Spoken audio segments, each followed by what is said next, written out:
Hey, what's up guys? This is Anthony from Anthony's Customs, and for this review we are looking at the old Toybiz Marvel Legends Black Panther. This is a viewer requested review. I thought I reviewed this guy a long time ago, but I guess I didn't. I've used this guy many times in Customs, so I have a few lying around. This is the one I happened to pick, so as far as paint applications go, I'll mention it as we go. Some of them are better, some of them are not so much better. So anyway, he stands about, let's say, just about 15.5 centimeters, which makes him about just over 6 inches tall. So pretty standard Marvel Legends scale. And it's not a 100% unique sculpt. He does have some parts that were reused or that he borrowed from Wonder Man and Sentry and Captain Britain. There's a couple guys that use this body mold for the most part, but for the most part, it's a pretty good mold.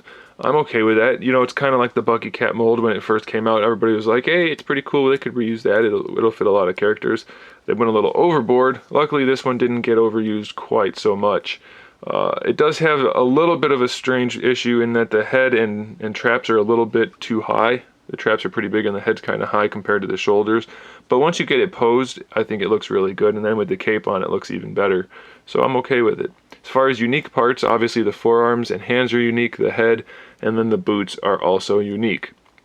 The belt part is glued on, and then of course the cape is a unique piece also. Nice, soft material, some nice sculpt work in there, and then we get the little painted claws and the buckle up there also. So it's a nice little cape, works pretty well. And as far as the paintwork goes, he's all black, molded in black. His thighs tend to be a little shiny compared to the rest of his body.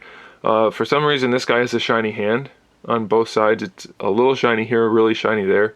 I don't know why. They were just like that at the time.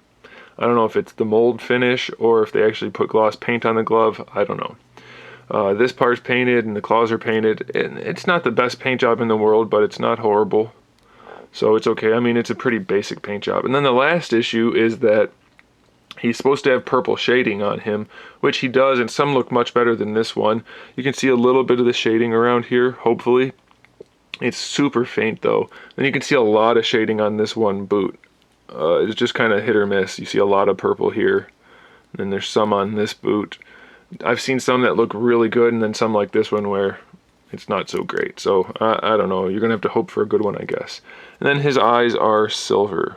By the way, I really like that head sculpt. Looks pretty cool. As far as articulation goes, we have a hinge in the head, or in the neck, and then the peg for the head that lets it look around, so that's good. We have a butterfly joint, which is one of the best butterfly joints out of all the Legends ever.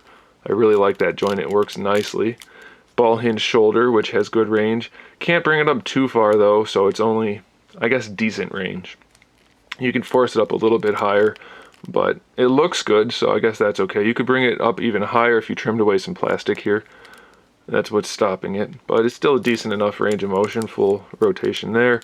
Bicep swivel, double jointed elbow, that's pretty limited, but we do get a nice sculpt out of the arm anyway, so that's okay. We get a wrist swivel at the forearm back by the glove, a wrist hinge, and then individually hinged fingers, which aren't the most useful, but you can do some posing with them, so that's pretty good. And it's the same on both sides. For the ab crunch, he goes about, decent back, not super far, but enough, and then pretty far forward, so posing shouldn't really be an issue there. We get a peg hole back here for the flight stands, a waist twist, the belt is soft so it doesn't get in the way, T-jointed hips, which give you pretty decent range of motion all the way out to the side. These are some of my favorite hips on all of the Legends also. Sure, they're a little bulbous, but we get really good range of motion. A thigh swivel that looks really good. Double jointed knees. I really like the knee design on this guy. Back when the kneecaps used to actually look like kneecaps rather than just flat chunks of plastic. We get a boot swivel at the top of the shin, or a shin swivel at the top of the boot. A nice ankle hinge, ankle rocker, toe hinge. Really, really good batch of articulation on this guy. If the shoulders had a little bit better range, it'd be just about perfect. Really well done. I like that the suit is all textured, looks really good. If this guy had a little bit of better paint, he'd be a home run for sure, but I still recommend him. I think this guy is a far superior figure to the Bucky Cap Black Panther. I really like this guy, and I think you will too. Stick around for some photos here at the end, and make sure you subscribe to the channel so you can see my upcoming figure reviews, custom figures, and other good stuff. And in the meantime, keep collecting.